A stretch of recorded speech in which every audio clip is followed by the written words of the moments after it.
The next part of our program is a discussion about BU's Faculty Alliance and the Early Childhood Wellbeing Institute. And we will have two of the colleagues that are part of this larger team of us that have been working together present to you about the Institute. And we will also have questions and answers moderated by another one of our partners on the Alliance, Megina Baker.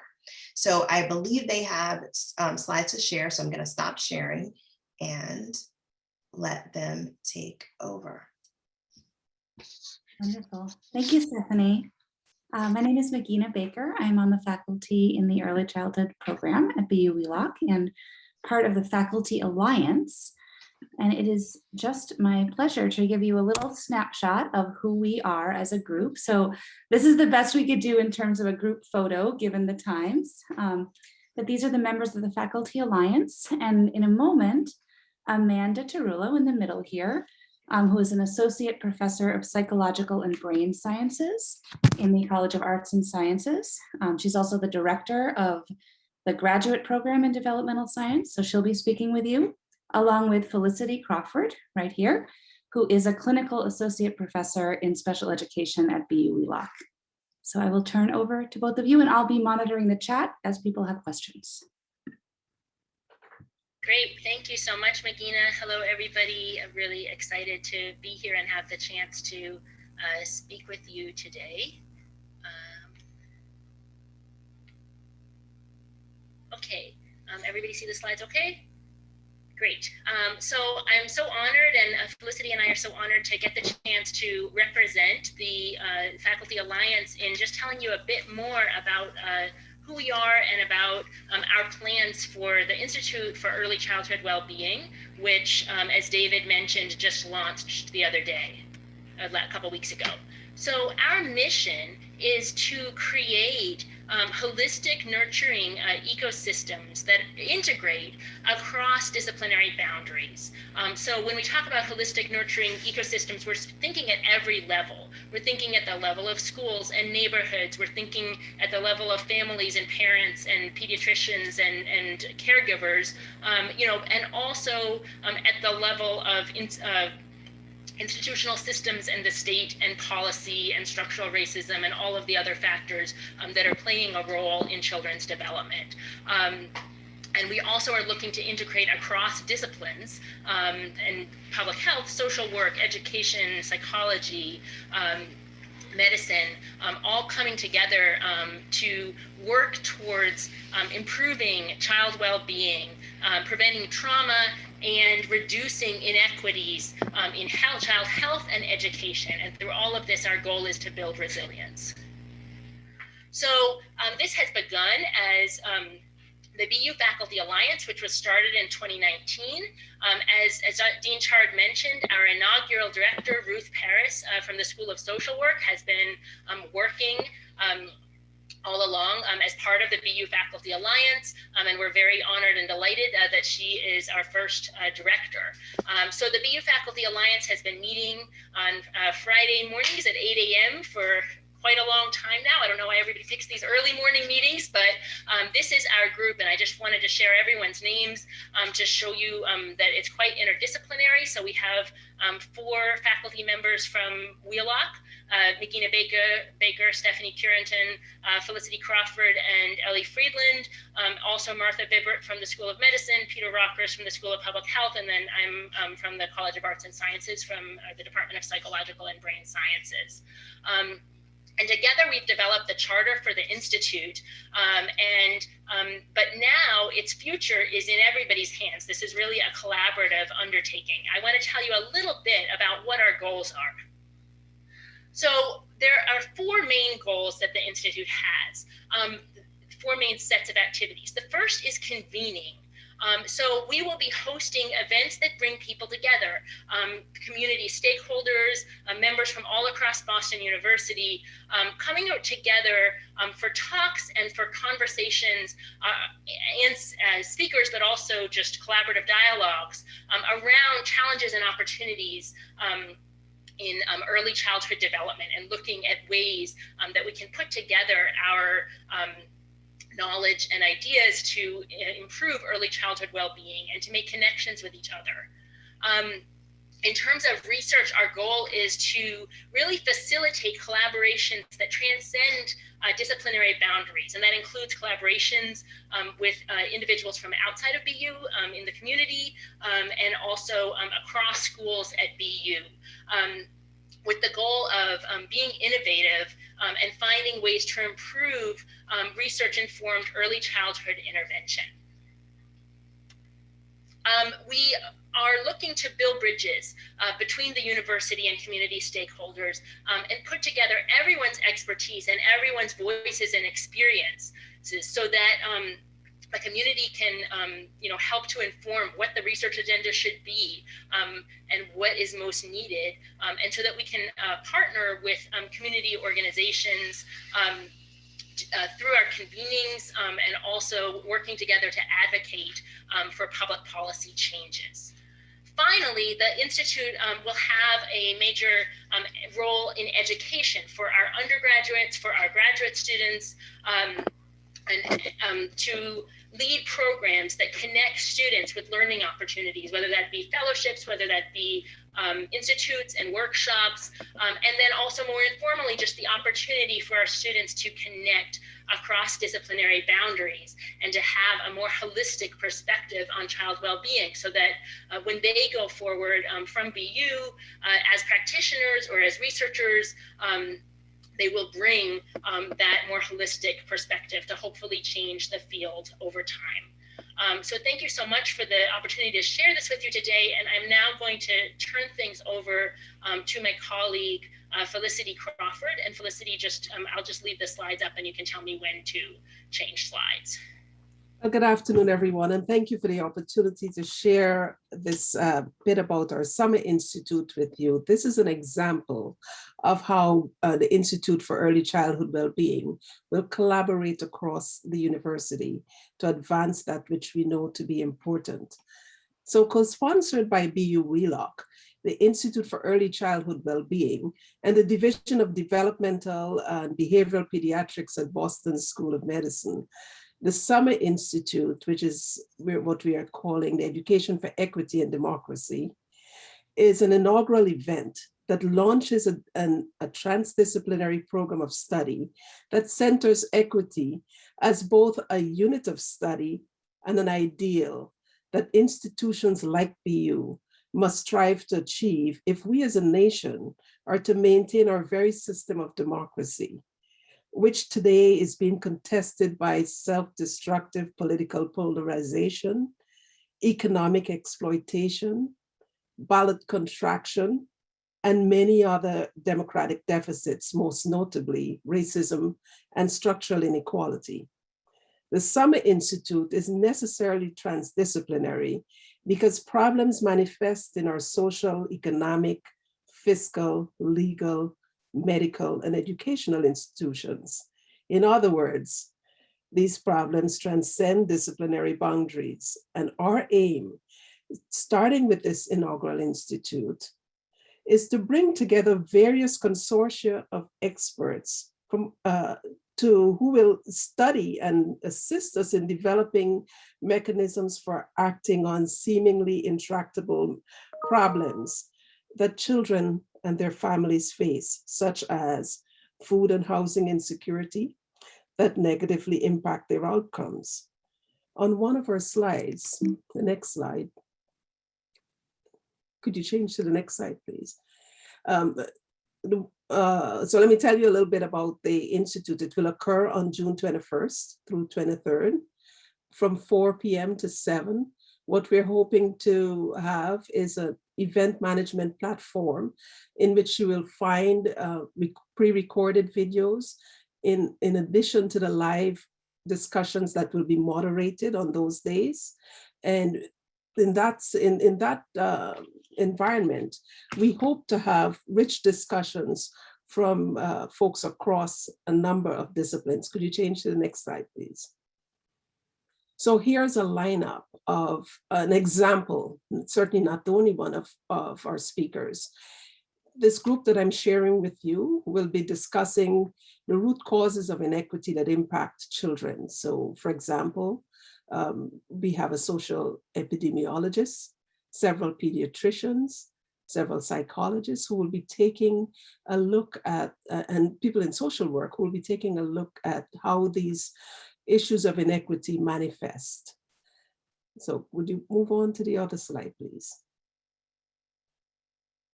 Oh, that was it. So we're hoping that you would join us on June 21st to June 23rd to engage in this opportunity. And we're hoping from that will emerge several opportunities to collaborate in order to address the issues that we just described. Thank you. Excellent. Thanks, Felicity and Amanda. So just taking a look at the chat, we have a few questions already from folks. I just started taking a stab at answering Cecile's question about how we're reaching out to communities outside of Boston and within Boston. So I put something there. Basically, we're eager to hear from you about what would be most useful, but any of my colleagues on the call may want to chime in and add more to that response.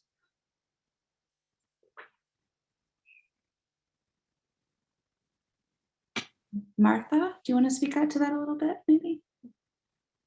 To cold call on you. I can try.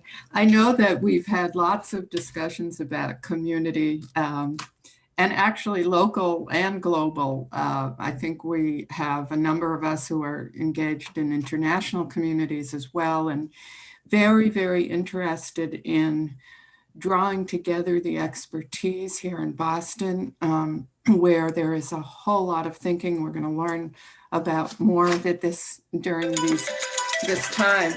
And I think thinking about how to combine forces across discipline, across class, across race, across ethnicity, across virtually every boundary that exists to keep our thinking separate, and to think practically about transforming, as Dean Chard talked about, transforming systems, especially in the early childhood space, which has suffered greatly during the COVID epidemic. And so I think there will be lots of opportunities in these convenings, in these conversations, and with a hub of activity at the center to really bring together the academic community with the experts out there in the field in the community. Megina, I can add a little bit. Yeah, I just wanted to say that people are starting to put things, if your organization is interested in talking with, folks from the Institute, reach out to you. So that was an answer to Stephanie's very well-placed question. Ruth, your audio? I know, it's not good. We're having a little. Are you hearing me? Yeah, it's a little choppy. Off and on, off and on. Ruth, try to turn off your video. Okay, I'll put it in the chat. Okay. That sounds great. Thank you. And Stephanie, this question is one. Better now? Yeah. Perfect. Can you hear me, Megina? Yes, go ahead. That's great. Okay, what I was going to say, just simply in response to Stephanie's question and the other question, is that it would be wonderful if people put their names and their organizations in the chat, and we would reach out to them, whatever early childhood organization you're involved in Boston and beyond, to just dovetail onto what Martha said. So we'll reach out to you, and would be delighted to be in conversation and to hear your ideas. Great, thank you. Stephanie, do you want to add any more to that question? There's a question here about how childcare programs could become involved in partnership. Right. So I think that was my hint for Ruth, and she just answered it in terms of, people can just reach out to us, because we're really in a phase where we we want to grow, right? So we want more collaboration within the university, but we are also very much committed as a group to expanding and partnering outside of BU, and we're very much interested in partnering with programs that serve children directly, especially children who are underserved and who are from under-resourced communities and programs. So please reach out to us, because we're at the beginning stages and we're trying to figure things out and get connected. Excellent. We have a couple of other questions in the chat. So Shashi is asking about whether the Institute might provide research work in deaf and hearing impaired children and youth. So this is, I think, a good example of an area we could absolutely explore. The beauty of just getting started is that we haven't set the whole agenda yet. So if that's something that you're interested in thinking about with us, then that would be wonderful to share your contact information. We can follow up with a conversation. And if I understand things correctly too, we have one of the best deaf studies programs across the country. We have some very strong scholars who we hope will become involved in the Institute and really help be able to sort of guide us in that direction. So true.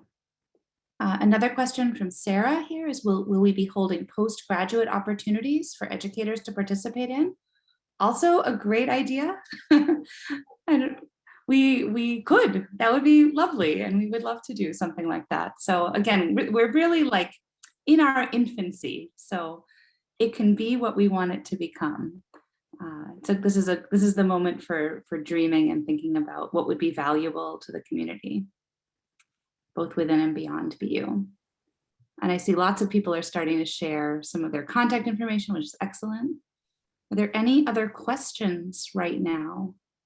You can either put it in the chat or just raise a Zoom hand or a physical hand. I see someone. Lauren, do you want to go ahead and unmute and ask your question? I have my question is, how many, do you have the information, because I live in Tennessee and I'm an alum and I have only recently stopped teaching. How many states have compulsory preschool education now? Do we know that number? Do we know how many 4-year-olds are definitely going to school if it were not the pandemic? Do we know how many states are offering preschool education as compulsory in their states? Do you have that number? Because I think that will affect, when you talk about urban children and you talk about children, their problems, you need to recognize how many states have reached out already and are trying to tackle the void between Head Start and kindergarten and trying to get those children into school earlier. In Tennessee, we have mandated that it is now compulsory, I think. This year, well, it was supposed to be, this was the first year of opening it up to more than just the very lowest of the children who tested at age 3 to our public school system. So, and we're one of the 5th largest systems in the country, I think, at the moment, public school. But I just wondered if we had that, do you have that information? Do you know how many states are addressing early childhood with professional educators? Lauren, thank you. Yeah, thank you for that question. We definitely have some folks in the room right now who have that expertise. Stephanie, Amy. Well, I think that's a great question. And Amy will know for us specifically in terms of Massachusetts. We have Debbie from Delaware who also knows specifically for Delaware. And I would just encourage you to search for the National Institute for Early Education Research. I put it in the chat because they publish the preschool yearbook every year. And in that book, they list how many children by each age group are being served across all of the different states. And it's updated every year, and it's just a wonderful resource. But we can also hear from maybe Debbie from Delaware, and then this can probably be our last comment. I see Joni has a question too. Joni, no, you're not. You're just waving and saying hello. Hello. Sorry about that. But yeah, Debbie's put in something about Delaware. And I know Amy's going to do some bigger content setting for us. So maybe this is a good time to transition, Stephanie. Sounds great. Sounds great. I am excited because one of the things that we learned from Megina's moderating is that we can manage about 150 people. I don't know how many people we have yet, but we can manage a little bit of some live questions that go beyond the chat. So we'll try to incorporate that as we go forward. And thank you for your questions and your enthusiasm.